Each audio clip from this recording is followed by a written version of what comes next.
The Diplomat, 3 October 2023, Reexamining China's hegemonic challenge with India. China has been waging a full-scale offensive on the Indian subcontinent by arming rebels, buying off weaker governments, and entangling smaller countries in debt near India's borders. China-Indian relations have become increasingly tense, so India's Minister of External Affairs, Jaishankar, called them abnormal. "One mountain cannot hold two tigers." The saying "one mountain cannot hold two tigers" is a Chinese proverb. It's clear that China wants to be the only tiger in the Asian highlands as the border impasse approaches its fourth year. Premier Li Qiang will represent China's President Xi Jinping at the G20 conference in New Delhi, which he opted not to attend. With little concern for its neighbors' G20 leadership, China's Foreign Ministry spokesperson Mao Ning did not explain Xi's absence, unlike Russia, which provided a reason for President Vladimir Putin's absence from the summit. Earlier this year, China boycotted two G20 summits and has long objected to Vasudhaiva Kutumbakam, the world is one, being included in G20 materials.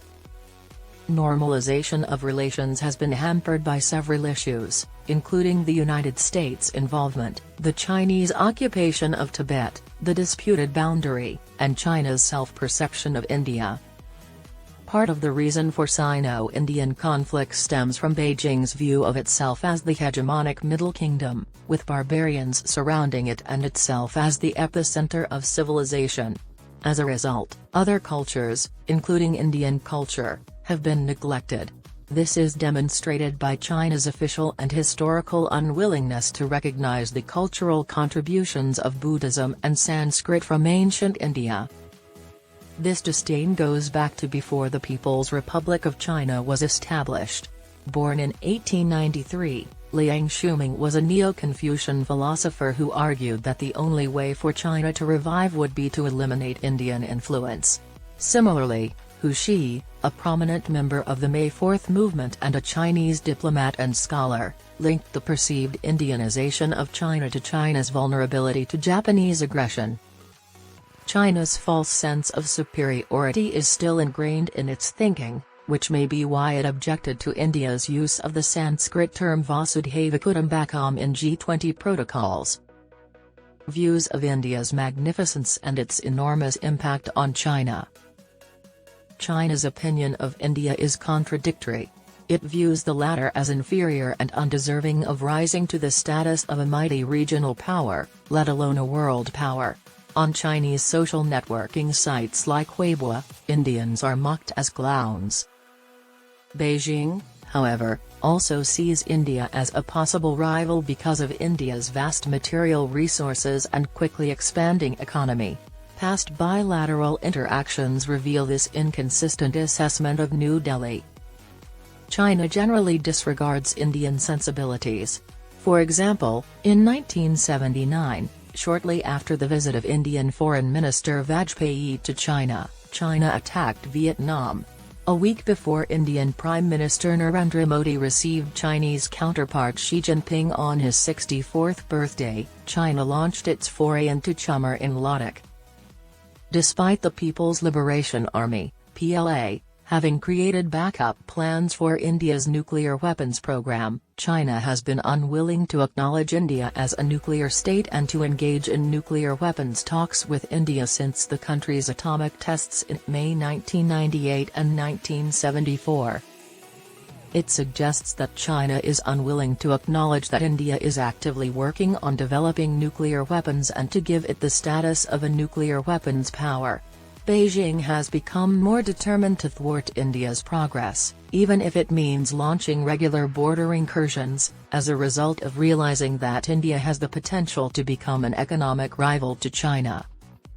China manufactured the border dispute to concentrate Indian soldiers in the highlands and build up her navy in anticipation of controlling the Indian Ocean. Resolution of the territorial issue was formerly impeded by the unwillingness of Indian Prime Minister Jawaharlal Nehru to draw the disputed border. However, currently, the Chinese side is the one holding back in the hopes of securing a better deal later rather than sooner. the latter is delaying the border conflict resolution. This opinion is based on the presumption that there would likely be a future increase in the power asymmetry with India. To give its military and operational advantage over the Indian Army, China has constructed military infrastructure across the line of actual control, LAC.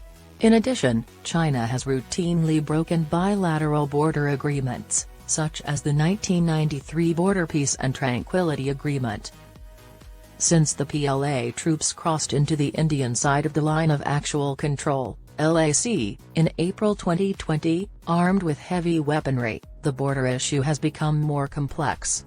Disengagement at two locations of tension in eastern Ladakh is still elusive despite 19 rounds of commander-level talks and numerous high-level contacts. 5 patrolling locations on the Indian side of the LAC are blocked from access by the PLA and Depson. The Indian government's desire to reinstate the status quo ante as of April 2020 has not been met with any attention by the Chinese Communist Party, CCP. Instead, Wang Yi, China's foreign minister, recently said that both parties need to look beyond the boundary dispute. Beijing's foreign ministry spokeswoman Wang Wenbin noted in April 2021 that India should cherish the hard-won de-escalation of the situation, further inflicting damage on the country.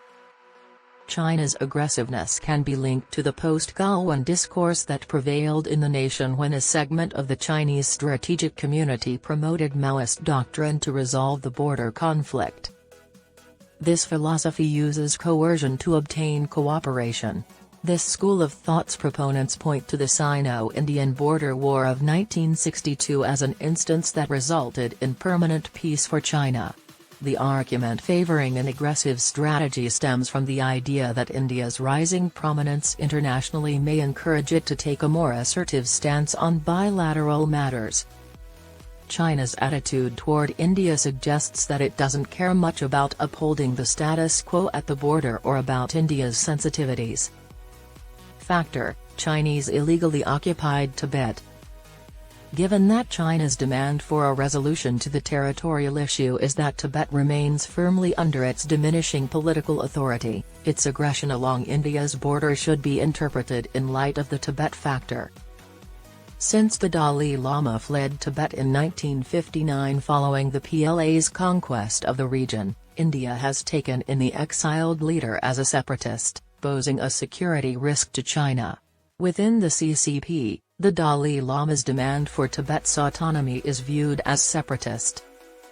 China wants to select its own High Lama to control the Dalai Lama's successor and weaken the Tibetan cultural identity. According to Chinese regulations regarding Tibetan Buddhism, reincarnations of living Buddhas that do not receive official government sanction are considered illegal or invalid. This is not in line with customary Tibetan behavior.